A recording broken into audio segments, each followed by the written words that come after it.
салом бинандагони азиз, манзури шумост барномаи хабар барои ту. боз як муноқишаи дигар миёни ронандаву мусофир. магар ин аз рӯи одобу ахлоқи шаҳрнишинӣ аст.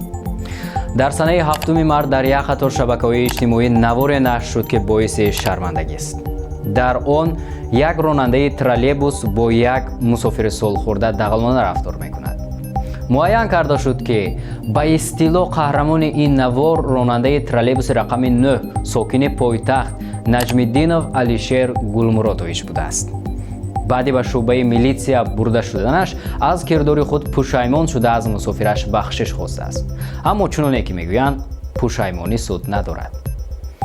бо ҳукми суд Алишер Наҷмиддинов тибқи моддаи 460 яъне майдаавбошӣ Кодекси ҳуқуқ вайронкунии маъмурии ҷумҳурии Тоҷикистон ба муҳлати 5 шабонарӯз ҳабси маъмурӣ ва инчунин аз ҳуқуқи кор дар нақлиёти мусофирбари ҷамъиятӣ маҳрум карда шуд.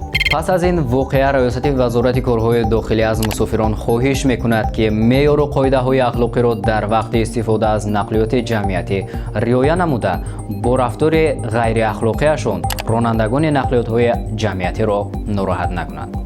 агар на, пас боз чунин нохушиҳо миёни мусофиру ронандагон сар мезанад.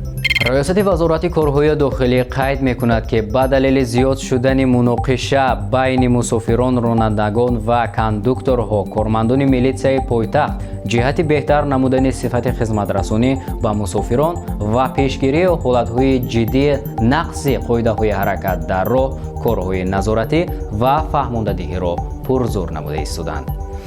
дар ҳамин ҳол роҳбарият аз мусофирон хоҳиш мекунад ки қоидаҳои истифодаи нақлиёти ҷамъиятиро низ риоя кунанд.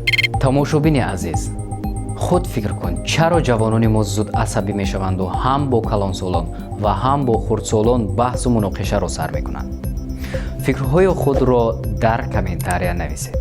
ин буд барномаи хабар барои ту. бо шумо будам ман Солеҳ Нуралиев. то хабарҳои оянда шоду пирӯз бошед.